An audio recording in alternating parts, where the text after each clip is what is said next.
You know, there's a thing, there's a kind of truth to things that I've come to understand. And basic, simple truth is that the only knowledge I can really have is my own experience. You see, that's what it is. I think I've been very heavily influenced by the philosophy of David Hume and by Jean-Paul Sartre, that combination, and others too, William James. And I've been thinking about it, that we're all limited. We're limited in our knowledge of the things that we can truly call knowledge. But beyond that is imagination. And I think Einstein was right when he said imagination is more important than knowledge. You know, I get to thinking about the fact that I've never experienced colors except my own, you know, or taste or flavors or whatever. You know, if I didn't have the ability to see,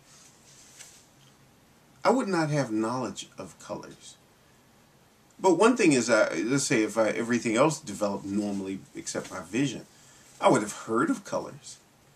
And I would kind of know the associations people make. For example, people might say blood is red, you know, roses are red, and of course violets being violet color, not really blue, and whatever, you know, however that goes.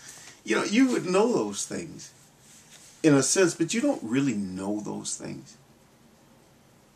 There are things that we associate, ideals we associate.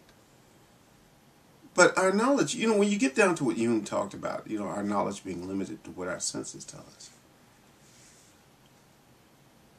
What about things that we know that are purely in either abstract knowledge or things that are either so small or maybe so big we can't see it? Like the entire universe. You can't actually take in the entire universe to your senses. And you can't see all sides of things at one time. Even in, even in imagination, you have to stop and think that you can't see all sides of an object at the same time, even in your imagination. It's kind of funny how that sort of mirror effect of what's true in your imagination also has a truth in reality. You know, and so there are limits, but you can be aware of the fact that all sides of an object exist. So like I'm aware that the back of this camera exists. At the same time, even if I can't see it, unless I turn it around and I look and I see, but then the front of it is not there, but I know that exists. So I don't deny that. I accept it as being true. One thing that's the case, I think, that we can say for a fact, is that we can accept things as being true, even if we don't directly experience it, or even if we can't experience it at all. As I said before, you cannot experience at all the fact that all sides of any object exist, even when you're not looking at it, and the object exists even when you're not looking at it. If I turn around, if I look away from that camera, the camera still exists. And I look back and it's still there. And, you know, but this gets me into all this stuff in philosophy. I don't want to go into all the nuts and bolts things about what Hume talked about and the thing about resemblance and this, that, and the other thing and all those sort of things. It's just that we can expand what we call knowledge beyond what our senses tell us. And we can be certain of it. I can be certain that that camera exists. I don't have to doubt that it exists when I'm not looking at it. If I leave it in the other room. Well, all the objects that were in the other room around there that I looked at a while ago, those things still exist. They still exist even when I'm not looking at them. I don't have to doubt. I mean, here's the thing, and it's true, and someone had once pointed out about something, I think it was William James. You know, why is it that skepticism necessarily has to be the thing that you do?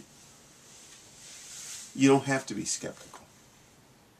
Skepticism is a choice. You can be skeptical, like Hume did, you know, skeptical of your knowledge, or you could accept it. You accept things many times simply, I shouldn't say many times, the reason for accepting these things is because it works. It's just a matter of being practical. That's all. It simply helps us to understand. It's a tool. Acceptance is a tool, and so is skepticism. Skepticism is a good thing too. You know, it's good to be skeptical about things at times because you question things that you might not have questioned before. Like, you know, you ever think about when someone gives you a gift and you wonder, well, why did he give it to me? That's unusual. You know, you really question it. Or you question, why is this TV show on that normally comes on Tuesday? How come it's on Monday? You know, because and then there's a reason behind that little story, but this is the thing, you don't question it much further. You kind of question a little bit, but then you just move on. Skepticism is a good thing, but acceptance is a good thing too. And I think that the tough thing in life is having the wisdom to know when to do which one. When should you be skeptical? And when should you accept things? I'm just ranting on. Just a philosophical meandering. That's all. That's all I have to say. And I'm going to stop right here.